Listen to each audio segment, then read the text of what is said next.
खबरें विस्तार से देख लेते हैं। रुक कर लेते हैं इस वक्त की बड़ी और अहम जानकारी की ओर। आज झारखंड दौरे पर पीएम नरेंद्र मोदी रहने वाले हैं, जहां 2 चुनावी रैलियों को पीएम नरेंद्र मोदी संबोधित करेंगे। गढ़वा और चाईबासा में चुनावी रैली करेंगे। 81 विधानसभा सीटों पर 2 चरणों में मतदान होंगे। पहला चरण 13 नवंबर को है, दूसरा जो चरण है वो 20 नवंबर को होना है। देखिए, आज झारखंड दौरे पर पीएम नरेंद्र मोदी जो है वो रहने वाले हैं, जहां 2 चुनावी रैलियों को पीएम नरेंद्र मोदी जो है वो संबोधित करेंगे। और आपको ये भी जानकारी देते चले कि गढ़वा चाईबासा में चुनावी रैली करेंगे पीएम नरेंद्र मोदी, जहां 81 विधानसभा सीटों पर 2 चरणों में मतदान होना है। पहला जो चरण है वो 13 नवंबर को होगा और दूसरा चरण जो है वो 20 नवंबर को होगा। तो झारखंड में होने वाले विधानसभा चुनाव को लेकर पीएम नरेंद्र मोदी आज झारखंड दौरे पर रहेंगे, जहां झारखंड में 2 चुनावी रैलियों को संबोधित करेंगे। चाईबासा और गढ़वा जिले में चुनावी रैली को संबोधित करेंगे पीएम। और साथ ही साथ पीएम नरेंद्र मोदी सुबह करीब 11 बजे बिहार के लिए गया हवाई अड्डे पर पहुंचेंगे और वहां से रैली को संबोधित करने के लिए हेलीकॉप्टर से गढ़वा जाएंगे, जहां गढ़वा में रैली को संबोधित करने के बाद पीएम नरेंद्र मोदी रांची जाएंगे और वहां से वो चाईबासा जाएंगे, जहां दोपहर करीब 2:30 बजे एक और रैली को संबोधित करेंगे। और आपको ये भी जानकारी देते चले कि झारखंड में 21 विधानसभा सीटों पर 2 चरणों में मतदान होना है, जिसको लेकर बीजेपी जो है वो पूरी तरह से कमर कस ली है। और यहाँ पर जिस तरीके से हमने देखा कि कल झारखंड में गृह मंत्री अमित शाह गए थे, वहां पर उन्होंने संकल्प पत्र जारी किया था।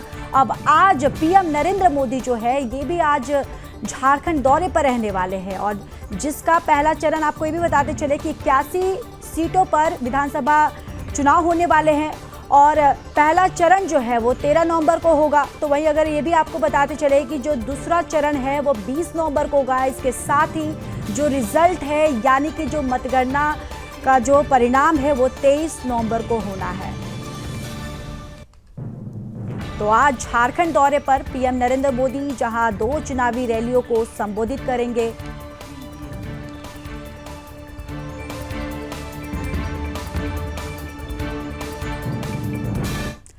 तो इसी खबर पर ज्यादा जानकारी के साथ झारखंड से हमारे ब्यूरो चीफ मुकेश खत्री जुड़ चुके हैं। मुकेश, देखिए, आज पीएम नरेंद्र मोदी जो है आज झारखंड के दौरे पर रहने वाले हैं और यहां पर कई चुनावी रैलियां भी करेंगे, लोगों को संबोधित भी करेंगे। पूरा कार्यक्रम क्या कुछ रहने वाला है, पूरा उनका शेड्यूल क्या कुछ रहने वाला है, क्या कुछ जानकारी है? देखिए, बिल्कुल जिस तरह से झारखंड में चुनाव का जो रंग है वो जारी है और कल हम लोगों ने देखा कि अमित शाह यहाँ आए हुए थे। आज जो है प्रधानमंत्री जी का दौरा है। ये संभावित जो दौरा है ये पहले चरण से पहले 2 बार प्रधानमंत्री जो है वो झारखंड आएंगे और 2 बार जो है वो दूसरे चरण में आएंगे। और ये भी देखने को मिला है, ये भी बातें आई है कि आज जो प्रधानमंत्री का जो दौरा होना है ये 11 बजे के आसपास में वो रांची एयरपोर्ट पहुंचेंगे और वो एयरपोर्ट से ही फिर चले जाएंगे गढ़वा और गढ़वा के बाद चाईबासा करते हुए फिर वो सीधा बिहार की ओर निकल जाएंगे। और इसके बाद कल की जो दौरे हैं, कल योगी जी की कल सभाएं हैं पलामू में, तो ये कहा जा सकता है कि अब बीजेपी जो है पूरी तरह से झारखंड में अपना दमखम दिखाने में लगी हुई है। और जिस तरह से कल अमित शाह ने अपना जो घोषणा पत्र कहा था उसमें उन्होंने यूसीसी की बातें खासकर कही थी, उन्होंने एनआरसी की बातें कही थी। तो ये सब बातें जो है वो चुनावी मुद्दे बने हुए हैं। अब देखने वाली बात होगी कि आज प्रधानमंत्री जब आज चुनावी सभा करते हैं तो इन चुनावी सभा में नया क्या होता है, या फिर जो कल जो घोषणा पत्र हुई थी उन्हीं की बातों को चर्चा करते हैं या फिर प्रधानमंत्री कुछ और बातें कहते हैं। जी बिल्कुल मुकेश, जिस तरीके से हमने देखा कि कल गृह मंत्री अमित शाह जो है वो झारखंड के दौरे पर गए, वहां पर संकल्प पत्र जो है बीजेपी का वो जारी किया उन्होंने, और साथ ही साथ उन्होंने जेएमएम पर काफी उन्होंने तंज भी कसा और हेमंत सोरेन पर भी काफी उन्होंने तंज कसा है। उन्होंने कहा है कि चंपई सोरेन जो है उनका अपमान किया गया है। अब आज पीएम नरेंद्र मोदी जो है उनका ये दौरा कितना अहम हो जाता है, कितना अहम माना जा सकता है? देखिए, बिल्कुल एक जो पीएम का एक जो दौरा है वो चंपई के गढ़ में भी और एक पलामू में है, तो ये एक दौरा अपने आप में मायने रखता है। क्योंकि आपने देखा होगा कि इसके पहले जब प्रधानमंत्री झारखंड दौरे पे आए थे तो उन्होंने चंपई को अपने पास बैठा कर रखा था, उनके उनसे हाथ मिलाया था, उनको कंधे पे हाथ रखा था, मतलब काफी नजदीकी जो है वो देखने को मिली थी। ऐसे में चंपई सोरेन का जो कद है वो बीजेपी यहाँ पर काफी बढ़ा चढ़ा कर दिखा रही है और कहीं ना कहीं बीजेपी उनको ये भी दिखाने में है कि जो हेमंत सोरेन जो है, जो आदिवासियों का अपने आप को हितैषी कहते हैं, अपनी पार्टी कहते हैं, तो उन्होंने आदिवासियों के साथ क्या किया है, तो कहीं ना कहीं बीजेपी ये भी नैरेटिव जो है वो सेट करना चाहती है।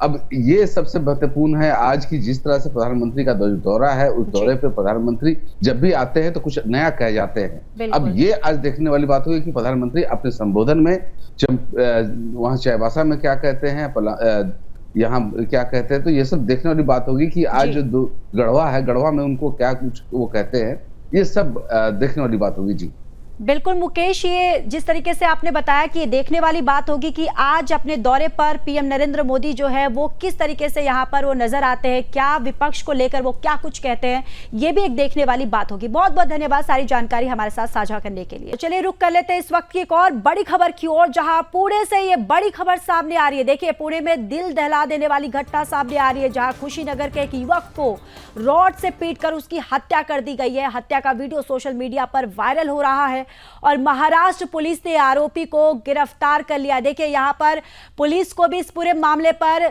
एक बड़ी कामयाबी जो है वो हासिल हो गई है। महाराष्ट्र पुलिस जो है इन आरोपियों को गिरफ्तार कर लिया है। और आपको ये भी बताते चले कि कुशीनगर के एक युवक को यहां पर रॉड से पीट कर उसकी हत्या कर दी गई है, जिसका वीडियो जो है वो सोशल मीडिया पर भी वायरल हो रहा है। कुशीनगर के एक युवक की महाराष्ट्र के पुणे में लोहे की रॉड से पीट कर उसकी हत्या कर दी गई। इस पिटाई का वीडियो भी सामने आया है। महाराष्ट्र पुलिस ने हत्या आरोपियों को गिरफ्तार कर युवक के शव को पोस्टमार्टम के लिए भेज दिया है। ये बड़ी जानकारी। देखिए, ये तस्वीरें आप देखिए आपके टीवी स्क्रीन पर, किस तरीके से ये जो युवक है रॉड से पीटता हुआ यहाँ पर दिखाई दे रहा है और पीट कर इस युवक ने हत्या कर दी है, जिसके बाद महाराष्ट्र पुलिस ने इसको गिरफ्तार कर लिया है। और ये जो घटना है पुणे के कुशीनगर की है, जहां पर रॉड से पीट कर हत्या कर दी गई और इस पिटाई का वीडियो जो है ये भी सामने आया है, जिसके बाद महाराष्ट्र पुलिस ने हत्या आरोपी को गिरफ्तार कर लिया है। युवक के शव को पोस्टमार्टम के लिए भेज दिया है।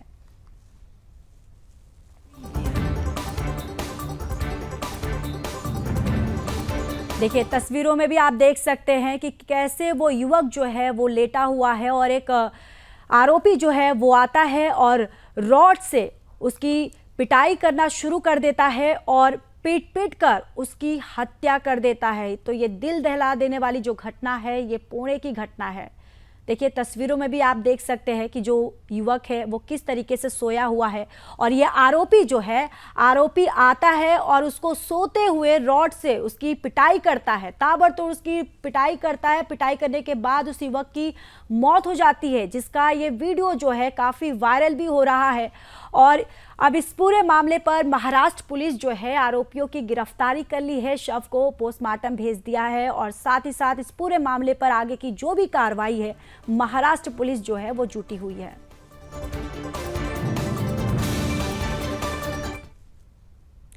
तो चलिए अब हरियाणा की बात कर लेते हैं। खबर हरियाणा के फरीदाबाद से है, जहां सेक्टर 62 आशियाना बल्लभगढ़ में कुछ कट्टरपंथियों द्वारा नाबालिग बच्ची के साथ छेड़छाड़ का मामला सामने आया है।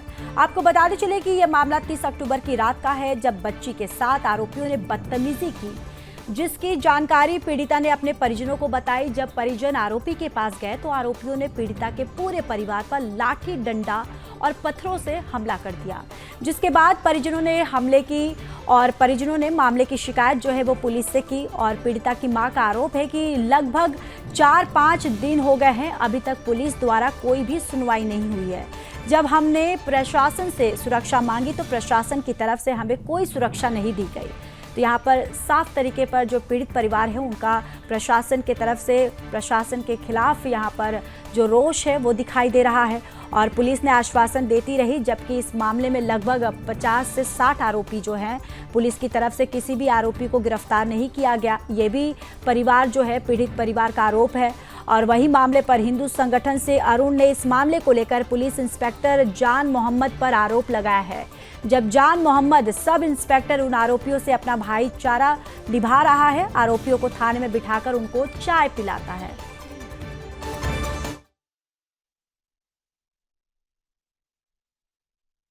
30 तारीख की कंप्लेंट डाली हुई है, अभी तक कोई सुनवाई नहीं हुई है। और सर उसके बाद में जब हम लोगों ने प्रशासन से अपने लिए सुरक्षा मांगी और बोला तो प्रशासन से की तरफ से भी कोई बयान या कोई हमें रिस्पॉन्स नहीं आ रहा है। बस ये बोल देते हैं कि मतलब जा रहे हैं, कर रहे हैं, तुम्हारी ही सुन रहे हैं, तुम्हारा ही काम हो रहा है। कहाँ हो रहा है सर? लगभग कहाँ आज हो रहा 5 है? दिन हो गए हैं, लेकिन आरोपियों को नहीं पकड़ा गया। कम से कम 50-60 लोग थे सर। लेकिन पुलिस ने अभी तक एक भी आरोपी को अरेस्ट नहीं किया है। हमारी सर दिवाली उन लोगों ने मातम में मनवा दी, बिल्कुल काली कर दी। पूरे हिंदू भाइयों की दिवाली मन लेनी थी इन लोगों ने। हमारा बहुत बड़ा आंदोलन होगा, जो कि पूरे हिंदू संगठन बैठ के इस पर चर्चा करेंगे। और उन्होंने आज की मेरे ख्याल से 3 बजे की कुछ हिंदू संगठनों की इस विषय में मीटिंग भी है। ठीक है, हमारे पास फोन गया, हम तुरंत इन्हों के साथ खड़े हुए थाने में आके। आप इस चीज के लिए एसीपी साहब को फोन लगाओ। एसीपी साहब भी अपनी कुर्सी को छोड़ के ना अपने रिश्तेदारी निभा रहे हैं। यानी कि एक बच्ची के परिवार को तो त्योहार मनाने का टाइम नहीं मिल रहा, इन पुलिस वालों को त्योहार मनाना निचले स्तर के अधिकारी वो गोलमोल कर रहे हैं। हाँ, वो गोलमोल कर रहे हैं और वो इस मैटर को किसी दूसरे मैटर से जोड़ते हैं। क्या कहते हैं? वो ये कहते हैं भाई ये तो कोई नहीं है, ये तो आपसी कोई मामला है, ये तो छोटे मोटी छेड़खानी का मामला। उसको जान मोहम्मद को पता छोटी मोटी कोई हरकत हुई है। 10 साल की मासूम बच्ची पर तो मतलब पता होने के बाद भी ये कहते हैं भाई छोटी मोटी हरकत हुई है।